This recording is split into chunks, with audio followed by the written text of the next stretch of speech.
എല്ലാവർക്കും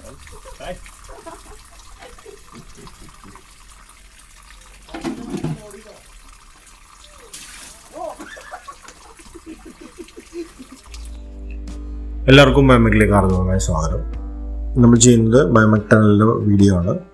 ചെറിയൊരു സ്പേസാണ്, പുതിയ വീടാണ്. ബിൽഡിംഗ് നമ്പർ കിട്ടാനും പിന്നെ അവരുടെ വേസ്റ്റ് മാനേജ്മെൻറ്റിനുമായിട്ടാണ് നമ്മൾ പ്ലാൻ ചെയ്യുന്നത്. വീഡിയോ സ്കിപ്പ് ചെയ്ത് കാണുമെന്ന് പ്രതീക്ഷിക്കുന്നു.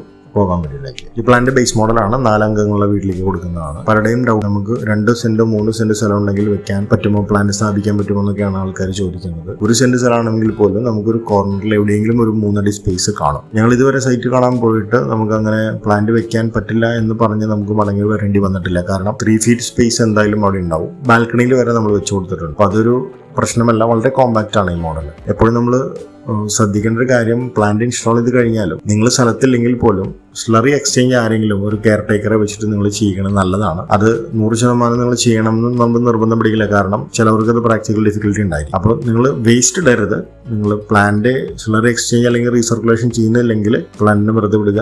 10 ദിവസം അങ്ങനെ ഇരുന്നോട്ടെ. 11ാം ദിവസം നമുക്ക് വേസ്റ്റ് ഇടാൻ പറ്റും. അതേപോലെ തന്നെ നിങ്ങൾ ഹൗസ് വാമിംഗ് അല്ലെങ്കിൽ വീട് കയറി താമസം അങ്ങനെ എന്തെങ്കിലും ചടങ്ങുകൾ ഉണ്ടെങ്കിൽ തീർച്ചയായിട്ടും അന്നത്തെ വേസ്റ്റ് നിങ്ങൾ പ്ലാന്റിൽ നിക്ഷേപിക്കരുത്, പ്രത്യേകിച്ച് ചെറിയ മോഡലാണെങ്കിൽ.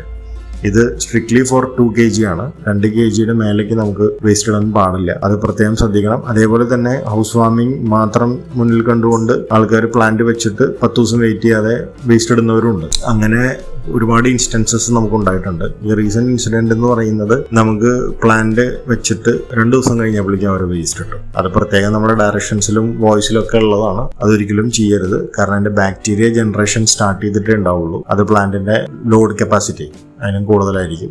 അതേപോലെ തന്നെ ഈ പറഞ്ഞ പോലെ 2 കിലോ അങ്ങനെ തന്നെ കൊണ്ടിടരുത്. സ്റ്റാർട്ടിങ്ങിൽ ഗ്രാജുവലായിട്ട് കുറച്ച് കയറ്റി കൊണ്ടുവരാനായിട്ട് ശ്രമിക്കുക. പ്ലാന്റിന്റെ എഫിഷ്യന്റ് വർക്കിങ്ങിന് അങ്ങനെ ചെയ്യണതാണ് ഏറ്റവും ബെറ്റർ. പിന്നെ നമ്മൾ ശ്രദ്ധിക്കേണ്ടത്, സ്ലറിയുടെ അവിടെ കട്ട പിടിച്ചിരിക്കുമ്പോൾ അത് ആൾക്കാരെ മൈൻഡ് ചെയ്യാതിരിക്കുകയും ഈ ഇൻലെറ്റിന്റെ അവിടെ പതുക്കെ പൊന്തി വരുന്നത് അവർ ശ്രദ്ധിക്കില്ല. ഒരു 8 ദിവസം 9 ദിവസം കഴിഞ്ഞിട്ടാണ് അവരത് ശ്രദ്ധിക്കുന്നത്. അപ്പോൾ ഇൻലെറ്റിന്റെ അവിടെ പുറത്തോട്ട് കവിഞ്ഞ് ഒന്നില്ലെങ്കിൽ വാട്ടർ ജാക്കറ്റിലേക്ക് പോകും. അതേപോലെ തന്നെ സ്ലറിയുടെ അവിടെ ബ്ലോക്ക് ആയിട്ട് അത് റിവേഴ്സ് വാട്ടർ ജാക്കറ്റിലേക്ക് ചാടും. അതൊരിക്കലും അനുവദിക്കരുത്. അതുപോലെ തന്നെ PVC പൈപ്പ് ഇരുമ്പോഴി വെച്ച് കുത്തരുത്. ഒരുപാട് പ്ലാന്റുകൾ കംപ്ലൈൻറ്റ് വരുന്നുണ്ട്.